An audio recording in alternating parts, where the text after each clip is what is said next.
If I had known what that night would lead to, I never would have stepped foot in that ballroom. I would have made some excuse, faked a headache, or even pretended I had to work late. Anything to avoid what I saw, what I felt when the truth finally became undeniable. But I went. Naden had insisted, saying it was important for me to meet her colleagues, to finally see the people she spent all her time with. The way she said it unsettled me, like she had something to prove, but I didn't push. I never pushed. I trusted her. That was my first mistake. The second mistake was ignoring the unease in my gut when we arrived at the hotel. It wasn't the kind of party I expected. Too extravagant, too intimate.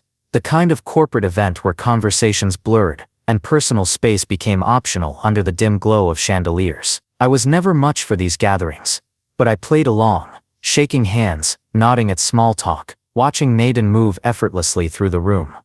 Then I saw him. He was standing too close, laughing too easily. And Naden, she wasn't just acknowledging him, she was welcoming him, leaning toward him in a way she hadn't leaned toward me in months. Still, I gave her the benefit of the doubt. Maybe I was imagining things. Maybe I was just tired. But then, as I approached, I caught it.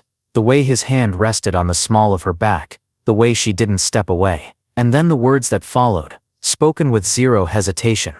"Oh, he's just a good acquaintance. A good acquaintance." I stood there, my heart pounding in my ears, watching as my wife smiled at another man, like I was nothing more than a passing thought. And in that moment, I realized, this wasn't new. This wasn't a one-time lapse in judgment. This had history. And suddenly, everything that hadn't made sense in the past few months clicked into place. I could have confronted her. I could have made a scene. But instead, I did something I never thought I'd do. I let go of my assumptions, of my denial, of her. I didn't need proof. I didn't need her justifications. I just needed to walk away. And so I did, but not before making sure she'd never forget it. I didn't leave immediately. That would have been too easy for her. Instead, I stayed, watching, absorbing every detail, every small expression on Naden's face. I wanted to see if she would hesitate, if she would show even the slightest hint of guilt. But she didn't. She was too good at this. The room was alive with music, chatter, and the sound of glasses clinking, but I heard none of it. My world had shrunk down to just two people, my wife and the man she had so effortlessly dismissed as just a good acquaintance. I studied him. He wasn't the type you'd immediately suspect. He wasn't strikingly handsome, nor did he have the kind of charm that made people instantly gravitate toward him. But he had something else, confidence. A quiet assurance that only comes from knowing you have control over a situation. I knew that kind of presence. It wasn't the kind that came from a man trying to win over someone's partner. It was the kind that came from a man who already had. Naden was glowing, not in the way she used to when she was with me.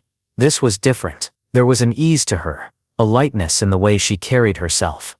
Like she didn't have to try, like she didn't have to pretend. And that's when it hit me. I was the one she had been pretending with. I gripped the glass in my hand, my knuckles whitening as I forced a calm expression. I wouldn't give her the satisfaction of a reaction. Not yet. The music changed. Something slower. Something meant for couples. Around us, pairs moved to the dance floor, swaying under the warm glow of the chandeliers. And that's when he did it. He reached for her hand. A bold move. One that told me everything I needed to know. I expected Naden to step away, to glance around uneasily, to at least acknowledge that her husband was standing just a few feet away. But she didn't. Instead, she let out a small laugh, the kind I hadn't heard in years, and let him guide her to the dance floor. I should have walked out right then and there, but something held me in place. Maybe it was curiosity. Maybe it was the slow unraveling of years of trust. Or maybe I just needed one final confirmation. I watched as they danced, not in the formal reserved way colleagues might at an event like this. No. This was something else, something familiar. He knew exactly where to place his hands, how to lead her, how to make her smile in a way I hadn't seen in a long time. And then she leaned in, close enough to whisper something into his ear, close enough that I saw the way his grip on her waist tightened just slightly, close enough that I felt the final, irreparable crack in my chest. I turned to set my drink down, my mind made up. I wasn't going to cause a scene. I wasn't going to demand explanations. I was going to do something much worse. I was going to walk away from her life entirely, and she would never see it coming. I didn't storm out. I didn't draw attention to myself. That would have given Naden too much power, too much significance. Instead, I stood there, watching her dance with him as if I was already a ghost in her life. And maybe I was. Maybe I had been for months, for years, even. The signs had been there all along. The late nights at work, the sudden secrecy around her phone, the way she had stopped really seeing me when we talked. I had explained away every moment of distance, every little change. She's just stressed. She's been working hard. She's tired. No, she wasn't tired. She was just tired of me. A strange calmness settled over me as I took my final sip of champagne and placed the empty glass on the tray of a passing waiter. There was no point in confronting her. I wasn't going to fight for someone who had already moved on. Instead, I walked. Not out of the party. Not yet. That would be too easy for her. Instead, I moved toward the bar at the far end of the ballroom. From there, I had the perfect vantage point. I could see everything without being seen. And that's when I noticed something I hadn't before. The way other people were watching them. Colleagues, acquaintances, even some of her closer work friends. They were stealing glances, whispering among themselves. Some looked entertained. Others looked uncomfortable. But no one looked surprised. And that was the final confirmation I needed. This wasn't new. Everyone knew. Everyone except for the one person who had been foolish enough to believe in his own marriage. I exhaled, the cold night air biting against my skin as I loosened my tie. The city hummed around me. Distant traffic, laughter from a nearby bar, the rustling of wind against high-rise buildings. I wasn't angry, not in the way most people would expect. I wasn't shaking with frustration or planning some dramatic act of revenge. What I felt was clarity. Naden was gone. Not physically, not yet, but in every way that mattered. She had left a long time ago. Tonight was just the moment my eyes had finally adjusted to the truth she had left behind. And so, I walked, not toward home, not toward the past, but toward something new. By the time she realized it, I would be long gone. By the time I reached Theo's apartment, the weight of the night had settled deep into my bones. It wasn't exhaustion, not in the way I had felt after long workdays, or the countless late-night disagreements with Naden over nothing. This was different. This was the kind of tiredness that came from realizing I had been living a lie for longer than I could admit to myself. Theo opened the door before I even knocked, standing there in his old hoodie and sweats, looking at me the way a best friend does when they already know the situation is bad. "Damn man," he muttered, stepping aside. "Come in before the neighbors start thinking you're some lost rich guy." I stepped inside, the scent of coffee and old books filling the air. His place was exactly as I remembered, messy, cluttered, but real. Nothing about it felt fake, unlike the world I had just walked away from. Theo shut the door behind me and folded his arms. "So you finally made the call, huh?" I let out a breath, running a hand through my hair. She was dancing with him. Theo, not like co-workers, not like friends, like someone she had been with before, like someone she had been with for a long time. He let out a low whistle, shaking his head.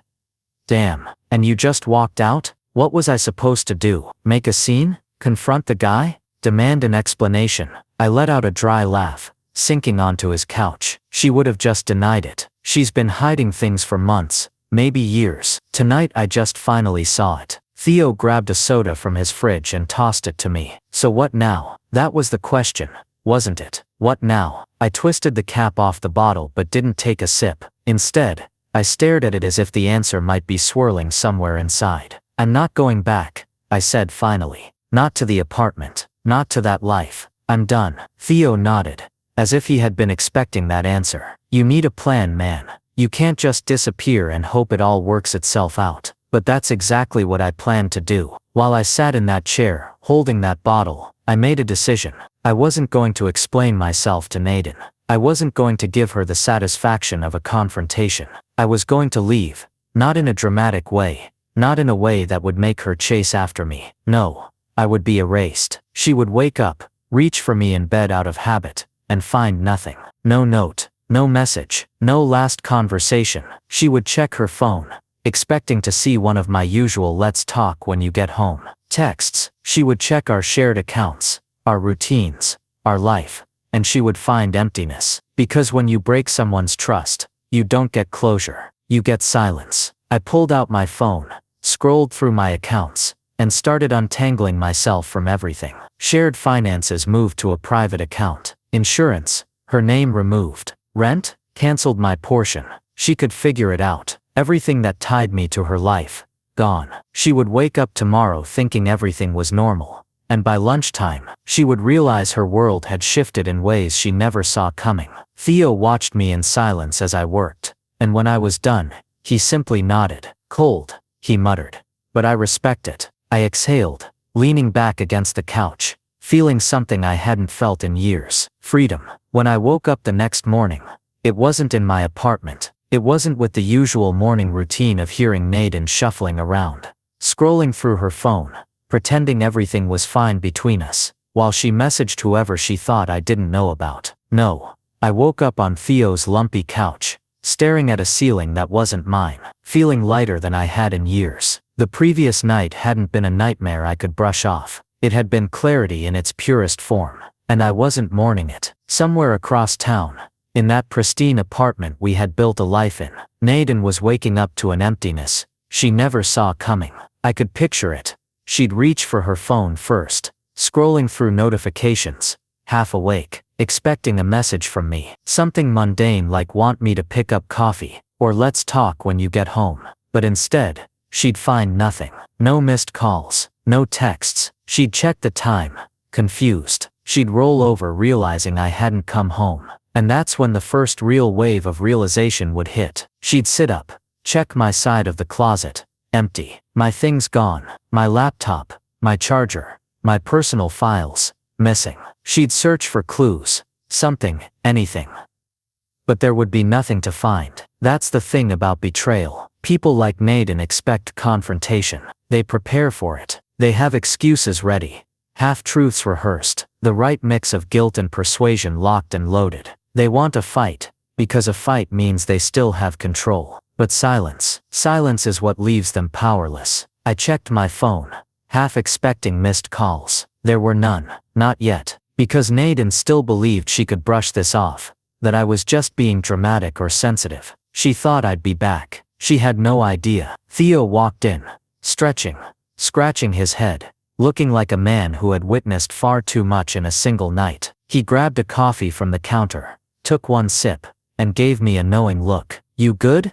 I nodded. Better than I should be. He exhaled. You sure you don't want to? Nope. He didn't push. That's why Theo was Theo. He knew when to let a man process, and I was processing.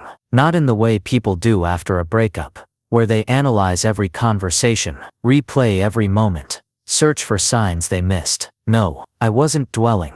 I was closing the book. Today wasn't about Nadine. Today was about me. I had a new life to start, and she had a lesson to learn. I didn't check my phone that morning.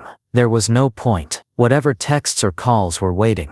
They were just empty words from someone who had already let me go long before I left. I wasn't interested in whatever explanations she had pieced together. I wasn't interested in hearing, "It's not what it looked like," or "You're overreacting." I had nothing left to say to Nadine. Instead, I sat in Theo's kitchen, drinking a cup of coffee that tasted stronger than anything I'd had in years. Maybe because it was the first one I'd had since realizing I wasn't trapped anymore. Theo watched me from across the table, arms crossed, leaning back in his chair. So what's next? He finally asked. It was a good question. I had built my life around Nadine for years, always making sure I was the steady one, the one she could rely on. And for what? For her to look at someone else like I was nothing.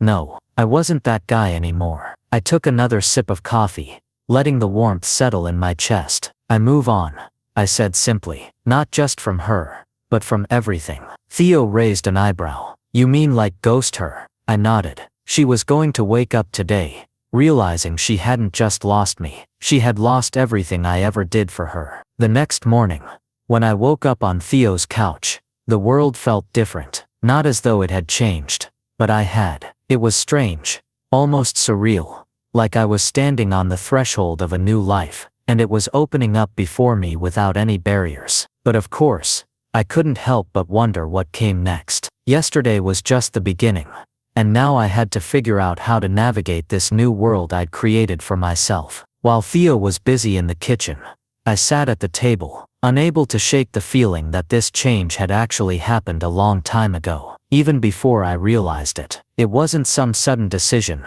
or an impulsive move. I had been ready for this moment. I just hadn't known it until now. My relationship with Naden had been warped by time, lies, and my own attempts to hold on to something that had already slipped away. I had tried to bury it, even from myself, finding excuses for her coldness, her distance, but it had all come to an end.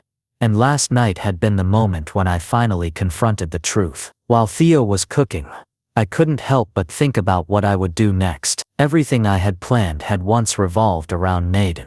The house, work, weekends. But now that was all gone. And strangely there was no fear, just peace. I was ready to start over, to move forward, and I didn't feel lost. In fact, I felt oddly calm. My thoughts drifted to Naden, and I realized with startling clarity that she had long since stopped being the person I had built my life with. I'd been chasing an illusion, telling myself that I was still living the life we'd dreamed of. But the truth was that life had been over for a while now, and I was only just now waking up to it. Theo set the coffee cup in front of me, and sat down across from me. "You know I'll be here, right? Whatever you decide to do," he said, his voice steady but filled with a quiet concern. He knew I didn't have a clear plan yet. He knew my next steps would be just as uncertain as the ones that had brought me here. But that didn't bother me. "I know," I replied, lifting the cup and taking a long sip. The coffee was strong,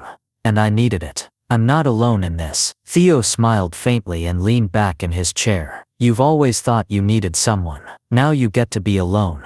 And it's not as scary as you thought, is it?" I didn't answer right away, but his words hit a little harder than I expected. He was right. For so long I had defined myself by my relationships. I had believed I was only worth something if I had someone by my side. But now, I wasn't scared of being on my own. In fact, it felt freeing. It felt like I was finally allowed to breathe again. We sat there in silence for a moment, the weight of everything settling over me. There was no rush, no need to figure everything out all at once. I could take my time. The world would still be there. Naden would still be there. But I would no longer be a part of her world. And that was perfectly fine. Theo got up to grab his coat, looking over at me one last time. "So what's next?" he asked, his tone casual but with that ever-present edge of knowing. I thought for a moment before responding, not sure if I had an answer. "I don't know," I admitted, shrugging.